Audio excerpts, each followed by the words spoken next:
Texas is drowning. Trump threatens 30% tariffs on Europe and Mexico. He even wants to strip a U.S. actress of her citizenship, just for disagreeing. Meanwhile, the Middle East teeters on the edge of war.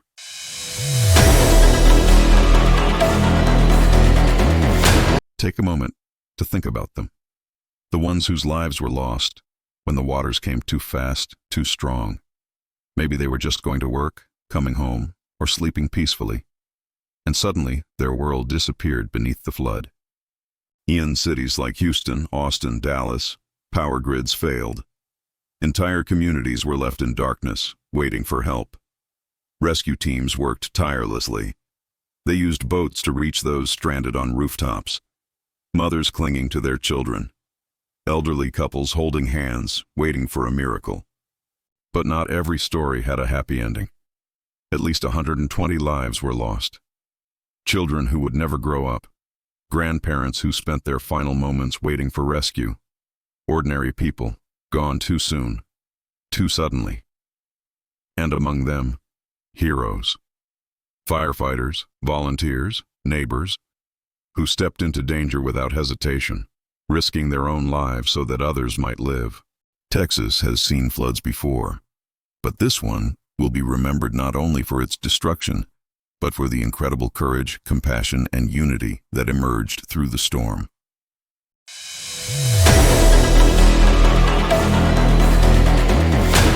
Donald Trump says he'll impose 30% tariffs on imports from the EU and Mexico starting next month. Trump just dropped a bombshell, a 30% tariff that could shake the world.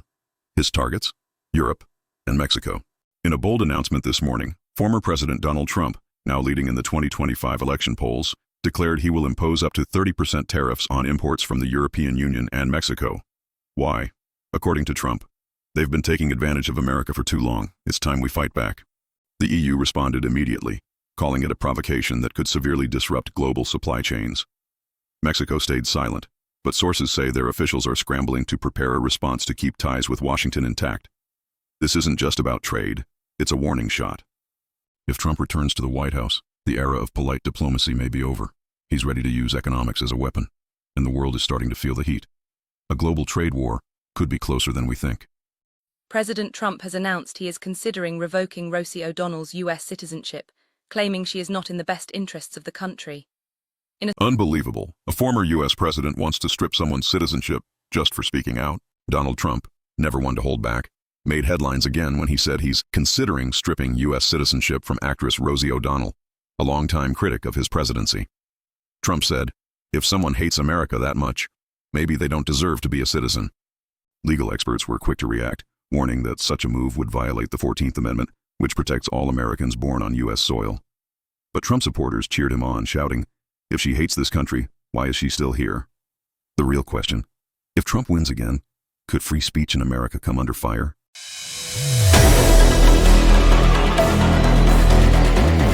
Former President Donald Trump just made it clear, diplomacy is the priority.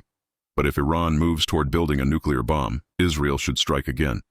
Their last airstrikes delayed Iran's program by 2 years, but enriched uranium remains, enough to raise alarms worldwide.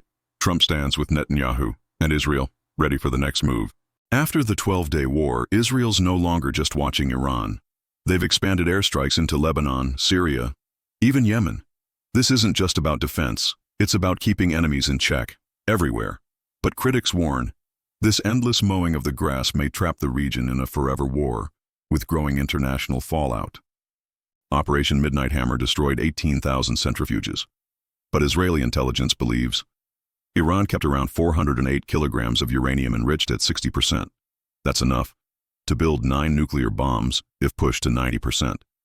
Israel says, if Iran resumes its nuclear ambitions, we won't wait.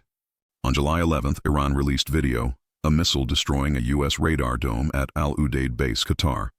Satellite images show impact. The Pentagon hasn't denied it. If true, this isn't just a regional conflict anymore. It's now touching American soil, abroad. At a recent Air Force graduation, Israel's Defense Minister Israel Katz declared, threaten us one more time, and we will strike Tehran, Tabriz, Isfahan, wherever it takes. The ceasefire from June 23rd, barely holding. Israel's message is clear. Any threat will be met with fire. You might not agree it, but you can't ignore it. This is True Talk.